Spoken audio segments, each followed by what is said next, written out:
Welcome, young scientists. Ever wonder why planets that are closer to the sun are whipping around a lot faster than planets that are further away? Like Mars, who makes it in about 3 months around an entire revolution around the sun, where Jupiter takes 12 years to do the same. I actually had a theory on why that was, and then I was able to test it. So stay tuned for me showing you how I did that in this experiment. I remember that orbital motion is the motion of one object revolving around another, and so our Earth revolves around the sun in that same motion. The gravity is the gravitational pull of the sun on the Earth, and planets that are closer will probably have a greater pull or greater force of gravity. Then you always have inertia, which is the resistance to change in motion, and those two forces together, if they're at 90 degrees from each other, is going to make the revolution around the sun possible. So I thought that if I increase the gravity, it would change the radius of the orbital path of the planet. So here was my question that I wanted to answer for this experiment. How does the sun's force of gravity on a planet affect its orbital path? And then I made a hypothesis here, and if I increase the force of gravity on a moving marble, then the marble will curve a path of decreasing radius. That's right, I'm not able to go to outer space to measure the planets, and no, I don't have 12 years to measure how long it takes for Jupiter to revolve around the sun. So I found a way to do it with just a simple marble and some cardboard. Here's my experimental setup. All I did was get a large piece of cardboard or piece of wood or cutting board and put a piece of paper on it. And then I got a tube. You could use paper towel roll or just roll a poster board up into a cylinder and use that as a tube for the path of your marble.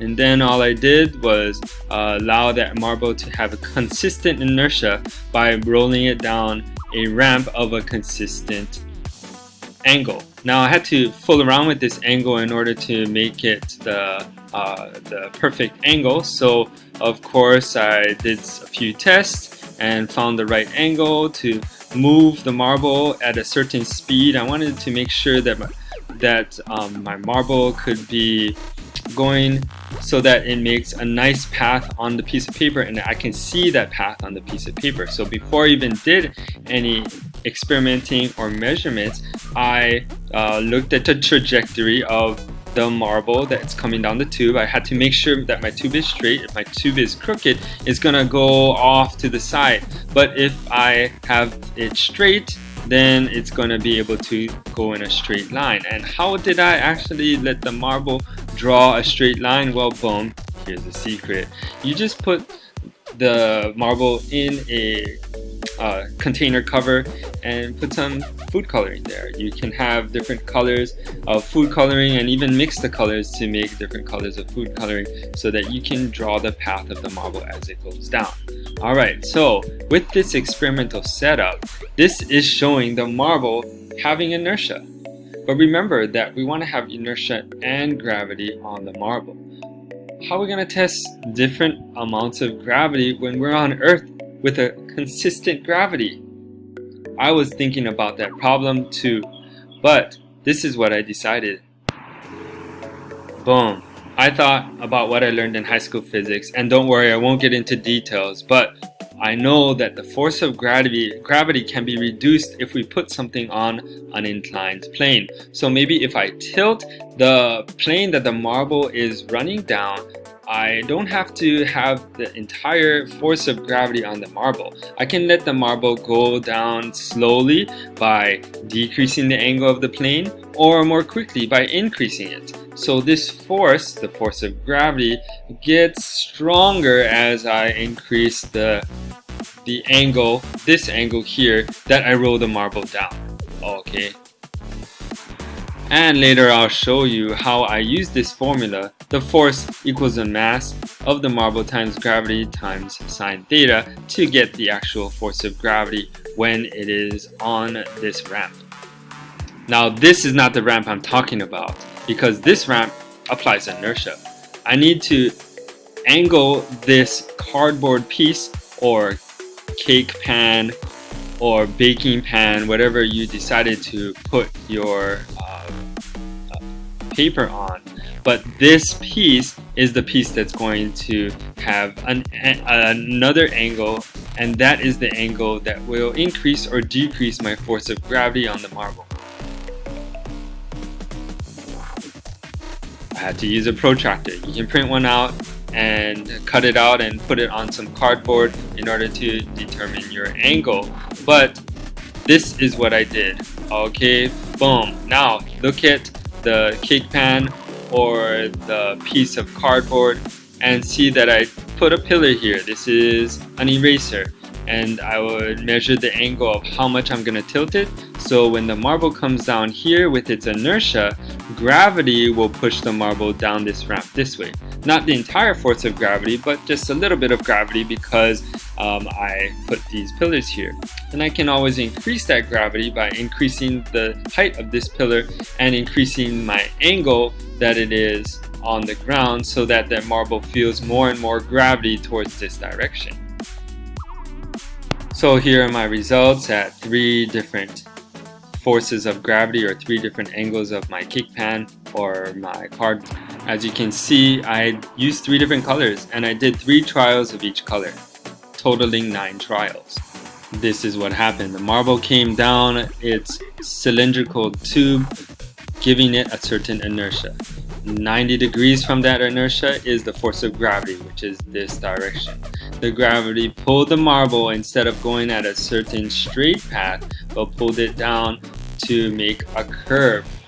And remember, my hypothesis decided that if I increase the force of gravity on that moving marble, then the marble will curve into a tighter and tighter arc, or the radius of this circle will decrease. Okay, so here's my first angle, here's my second angle with 3 trials, and the third angle with 3 trials. Here's a breakdown of what it would look like if a satellite orbits a massive planet, or in our case, our planet is orbiting the sun.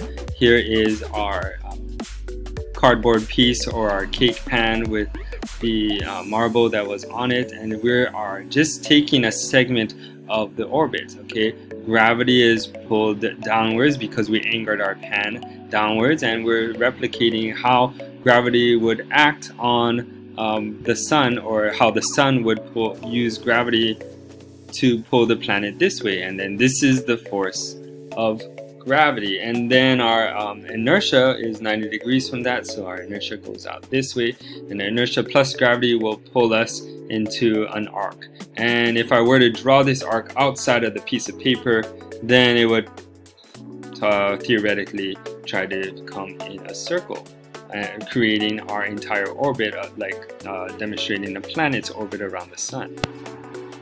So this is how I would record my data. Now I chose 3 different angles. You could choose different angles than me. Depending on how fast your marble is going and your experimental setup, you may find different angles that work better. So whatever the angles that you chose should go in this column. Let's go through an example calculation where I have to have a certain angle that I put my baking pan, and it's going to represent a certain percentage of Earth's gravity. So here's how you do it. First, you make sure you go to mode and you are in degree mode. Press enter, and then second mode to quit. Next, we're going to go through an example calculation. Gravity percentage is going to be sine theta, which is the angle, times 100%. Here's an example. If I have sine 0, this should make sense, times 100%, then it's going to be 0% of the gravity because my cake pan is flat on the surface, representing no gravity. What about if I had it at a 90-degree angle, which is straight up and down? It should make sense that I would have to have 100% of Earth's gravity, because it's going straight up and down, and that marble is going to feel the full force of gravity. Now, let's say, for example, one of your angles makes the pan at 10 degrees. So if I do that, that's going to be 17% of Earth's gravity, and maybe 20 would be 34% of Earth's gravity. When I change the angle, the greater the angle, the greater amount of gravity I'm representing. Now, once you have the percentage of gravity, then you can start filling out this chart. 3 different percentages of gravity, not including the 0%, because that would have been a straight line. But you're going to have to measure the width of the arc in centimeters and the arc height in centimeters. There are 3 trials for each angle, and you would fill in the width here and the height here of the 3. Here's the second one, the width here and the height here, and the third one here and here. And then take the average of these 3 numbers and put it here, the average of these 3 numbers, and put it here, so you have 3 different averages. Now, let's go ahead and find out how to calculate the radius from this example. Let me show you this beautiful website. Okay, so this is a formula of how to calculate the radius. The radius is going to be the average height of the 3 trials divided by 2 plus the average width of the 3 trials squared divided by 8, and then divided by h. Again, make sure the 8 and the h are in parentheses because they're both on the denominator when you're using your calculator. So you would put it in and get a certain radius. After that, double check your answer by putting it in here. Here I had an example where my height was 3 centimeters and my width of the arc was 28 centimeters, and then I calculated a radius of 32.3 centimeters. Now you can even move this height to change the height for your other percentages of gravity that were represented. You can also change the widths here and double check your answer from the formula that you used. To get to all this data, go to mathopenref.com/allofthis.html. You're gonna do this 3 times so that you have your 3 different radii here. And then you can actually see if you support or refute your hypothesis. Remember again that our hypothesis is if I increase the force of gravity on the moving marble, then the marble will curve a path of decreasing radius. We can continue to see and discover more things about planets and verify if our discoveries about astronomy are true. Go ahead and perform this experiment. I was thrilled with my results, and I hope that you will be too. Good luck.